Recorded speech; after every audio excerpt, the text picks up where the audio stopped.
জানুয়ারি পিকনিকে যাওয়া হয়েছিল কোলাঘাটে, রূপনারায়ণ নদীর পাশে। এইখানে যাওয়া হয়েছিল। কল্পনা মাসি, লন্ডনেকে আমরা বলতাম লন্ডনের মাসি, সে গেছিল তার মেয়ে বনবন, এখন তার নাম শর্মিষ্ঠা, ভালো নাম। মাসি এমন প্রচুর গিফট নিয়ে আসতো সবার জন্য, বোনেদের জন্য, দিদিদের জন্য, মাদের জন্য, সেগুলো সমস্ত কসমেটিক, আর আমাদের জন্য চকলেট। আর এই সোয়েটারটা আমায় দিয়েছিল, আমার মনে আছে, বহু ছোট হয়ে গিয়েছিল, তাও কিন্তু বহুদিন ধরে এটাকে পরেছিলাম। এরমভাবে বাস অর্গানাইজ করা হতো, কলা পাউরুটি চাদর পেতে মাটিতে সমস্ত মাঠের মধ্যে সমস্ত পিকনিক করা হতো। প্রচুর টেপ রেকর্ডার বাজতো, আমার মনে আছে। ঝাল ঝাল পাঁঠার মাংসের রান্না হতো, এবং এগুলো কিন্তু মাটিতে বসে আমরা এরকমভাবে কলা পাতাতে সার্ভ হতো। তখন তো প্লেটের চলন তত ছিল না।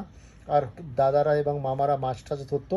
তো তোমরা এরকম বলো, তোমাদের জন্য এরকমভাবে গিফট কারা কারা নিয়ে আসতো, কাদের জন্য অপেক্ষায় ওয়েট করতে, কবে কী গিফট পাবে।